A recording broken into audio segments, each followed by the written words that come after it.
Hi, I am attorney Michael Eline, and then I've got Louis Holtzberg with me. He's over in Miami, Florida, and I'm in Los Angeles, California. And this is just part of our 10-minute lawyer series. We try to make them quick because we don't want to bore you, but we want to talk about things that past clients and other people have commented on in our past videos that they want to know about when it comes to going on a cruise. And in this case, we've got a couple of really interesting issues of what happens when you have mechanical failure at sea. And there's basically two main aspects. One is, the inconvenience aspect, how do you get back, et cetera, that Lewis is going to get into. And the other one is when there's mechanical failure and people get thrown all over the ship and maybe even get killed. Now, the next element that I want to discuss with you really quick is that, look, this is a free thing that we're doing. We're doing this on our own time. We're not charging for it. It's separate and apart from the work that we do at our law firms. We're doing it as a public service to try and help people who have had similar problems. So look, if it's not perfect, don't get mad at us. We're doing our best with the time that we have that we can donate. So with that being said, I want to go ahead and turn this over to Lewis because he's got some really cool things that he wants to share with you. Go ahead. So this case or this instance, Mike, that we're going to talk about today is with regards to a cruise ship known as the Silver Spirit, and that's part of the Silver Sea Cruises brand. Now, for those of you who don't know, Silver Sea is of the higher end cruise. For those familiar with cruising, you've probably heard of the big brands like Norwegian Cruise Lines, Carnival Cruise Lines, or Royal Caribbean Cruise Lines.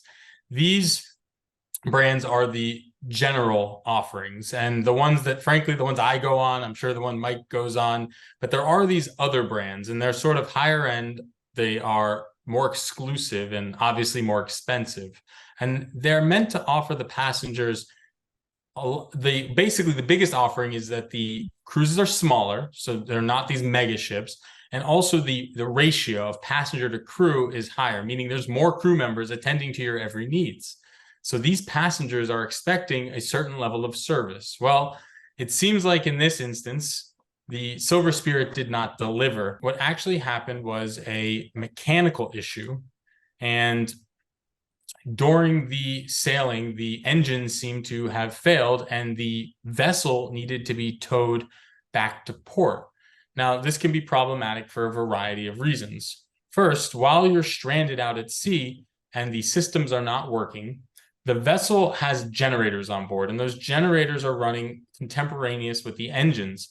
If power has to be diverted from the general systems to the engine room and away from the amenities, a passenger might not be getting the services or the amenities or the things that they want to be enjoying. For example, the casino runs on electricity.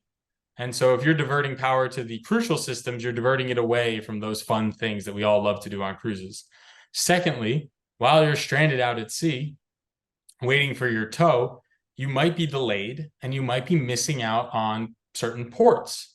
You can look at our travel segment, our travel insurance segment, for more information about what your rights may be and what you can do about it, or maybe can't do about it in such an instance. Another thing to note is that these massive towboats, they're going to take a long time to get out there. They are very powerful, but very slow moving vessels. And once the boat is fully attached, it might take a lot longer than your typical vessel running at full speed back to port.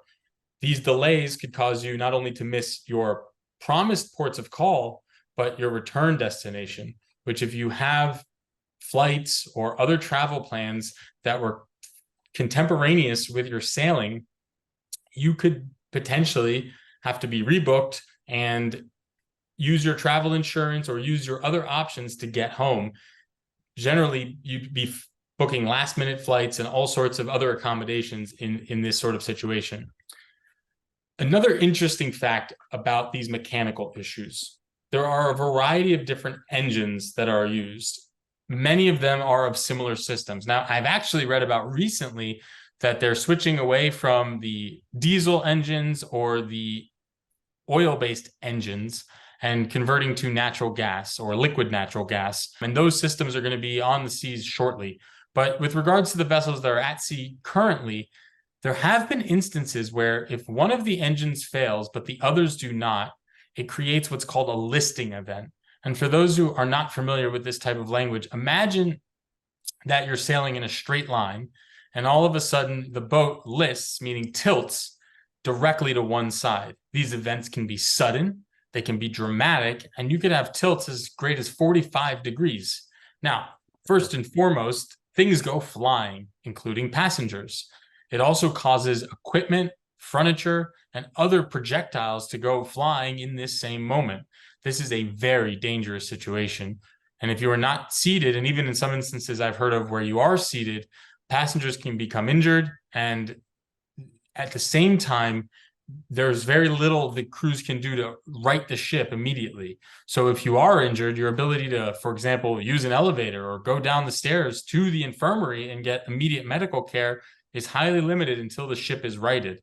Another issue becomes the fear of sinking. And this is a real issue. I've heard of listing events where the lower portion of the vessel, given a 45-degree tilt, has those windows and the passenger cabins on that side of the vessel that are facing the water precariously close to the ocean. Now, if this vessel cannot be righted in a timely fashion, there's an obvious fear of sinking or worse, which is running aground and becoming stuck. Many of the times there are ballasts and systems in place on the vessel to prevent that, but the fear of something occurring in a passenger, especially a non-professional or non-captain passenger, which is every single person on the vessel for the most part, would have this real manifestation of fear.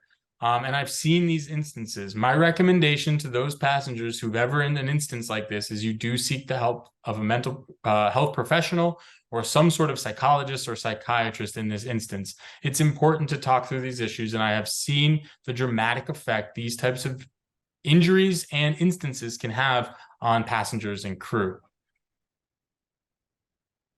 So it sounds like if an engine was to explode and maybe a rod was to fly through a wall, or what do they call them?